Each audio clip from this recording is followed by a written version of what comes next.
Hi there, hope you're doing well. This is Sabine Gideon coming to share some more motivation for all the leaders out there.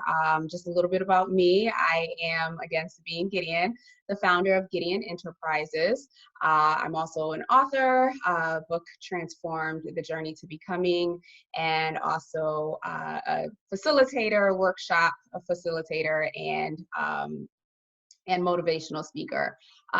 In addition to that, I run a coaching and consulting firm focused on helping leaders, specifically women in leadership and entrepreneurship, fully step into their leadership identity and power. And so, in working with my clients, I help them gain clarity, help them gain courage, and certainly the confidence to be able to lead themselves and others.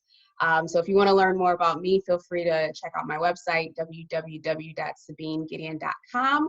I also just released a free resource, which you can grab at sabinegideon.com/leadership branding. And also too, if you're not connected with me on LinkedIn, that's where I like to hang out and play and network. So please feel free to connect with me and let me know that, you saw the video and your feedback.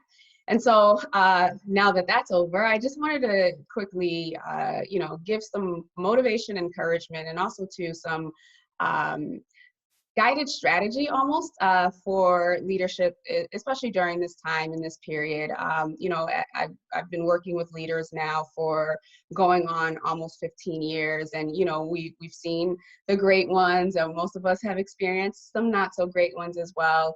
But in the time of crisis, what I'm starting to notice, or what I've always noticed, is that, especially in organizations, leaders tend to be the most underserved, right? There's this expectation that because they're a leader, or because they make X amount, that they should have all the answers, or they should be able to, roll with the punches. And, I see post after post after post around, making sure that the employees are taken okay, and corporations need to take care of their employees, and employees are losing their jobs. But in reality, leaders are employees too, regardless of whether, you're the shop supervisor or you're the, vice president in an organization. These individuals are still people. They're still processing all of this. They're still, trying to deal with this, trying to be upbeat for the people who are still there, and trying to be compassionate for the people who are gone. Earlier this week, I had a situation where I was connected with a leader who, was really having a tough time, as this leader was responsible for letting go people that, he had worked with for almost a decade. And so that takes a toll on people. And I want leaders to know too that, in spite of the fact of having to show up and having to put on the brave face and having to, rise to the occasion of trying to have all the answers, that it's also okay to grieve.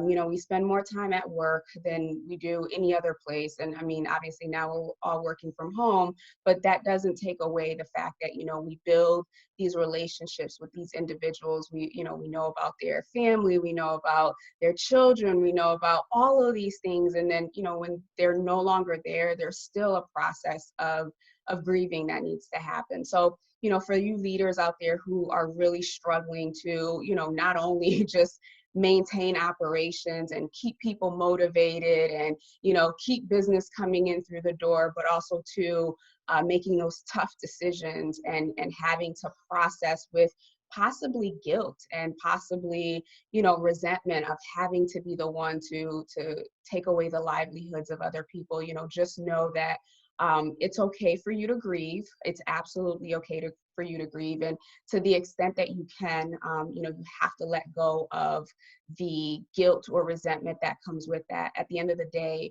the thing that you can fall back on, or the way to reframe that, is to really, ask yourself, or think of the times that, you really went to bat for yourself, for your staff. Think about the times that, you know, you really stepped in, that you got to promote someone, that you got to watch them grow, that you would, you know, those times that you encouraged them, those times that you treated them with, you know, with decency, with respect, with honor.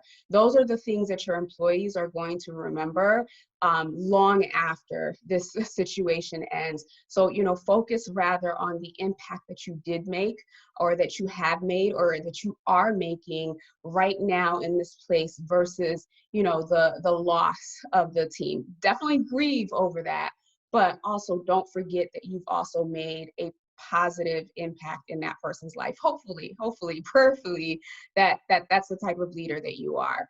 And so that's all I have today. I just wanted to, you know, again, share some encouragement and help those who are in leadership who are really having a hard time with this, you know, reframe and refocus, so that they can get through this already emotionally charged period, knowing that, you know, in the time that they were assigned to their employees or to the company, that they did their best and that they did leave positive seeds.